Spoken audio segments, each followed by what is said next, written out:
Advanced listening task, meeting 11.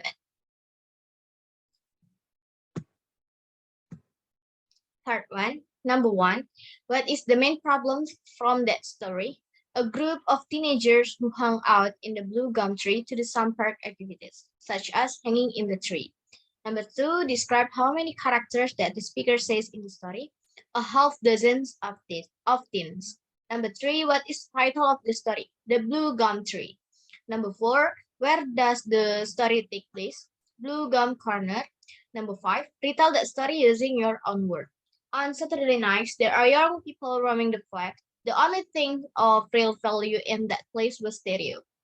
The Blue Gum Corner, a place named only the Blue Gum Tree that stands there, the famous local landmark.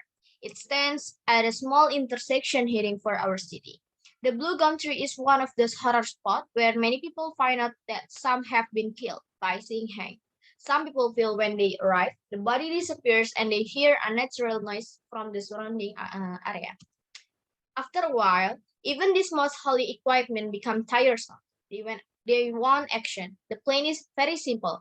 As he stands on the roof of the car, the rope is attached to the jacket through the collar and down one leg of the jeans. He put his foot through the loop at the bottom and the car went off the heat in the street. He says as the car passes a few times they took that action and no one noticed. The traffic warden, always a professional, started scanning the area with his glare off. And as soon as the light went out, one of them started to crawl away.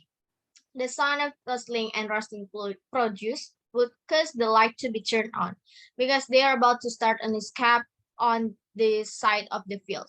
The poor traffic officer finally turned his light back and fired across the paddock after some crazed suicide. They are running around to get away from that cop. Now, two footlights are on the field and none of them can move. As they lay in the field, they heard the engine running. They heard gravel under the tires. But the police didn't take their eyes off the field.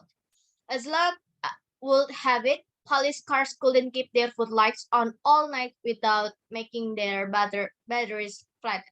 So after a while, the two policemen took turns turning the light on in the field, giving them the opportunity to continue their freedom of exploration. One by one, they all got away and went home. Part 2. There is a woman named Caroline who is desperate and tries to end her life. Drax and boyfriend didn't help her to realize that life was so precious. In her 19 years, Caroline has been unable to recall the glamour of the simple things. Trust her to pay attention when it's too late. And it was too late because she had made up his mind. She has to do something to take the pain away. Nothing she's tried so far has worked long enough. Drax, a bad boyfriend, nothing worked, but this seems guaranteed to do the job. She sighed and loosed his grip. The pressure of the fan subsided along her back and legs, and glancing down into the turbulent, moody waters below, she drew breath, shut her eyes, and let go. When she was on the bridge to end his life, there was an old woman who tried to talk to Caroline and realized that she can still move on and there are people who cares about her. After talking enough with Joyce, Caroline decides to move on with her life and goes home with Joyce. Part 3. It's got to be a big surprise you see, said the man. I want you to bring it to the Hill Park Hotel just when everyone's finishing dinner. 10:31 the dot, okay? As for Mr. Ansel. That's all right, answered Mick. I'll be there. Right then, you've got all the details. Tesco Superstore checkout 24 at 8:50 on Friday. Just say you've come for Mr. Charnwood. They'll give it to you and don't be late. They shut at 9. And when do I get paid? Asked Mick. You'll get 50 quid at the hotel.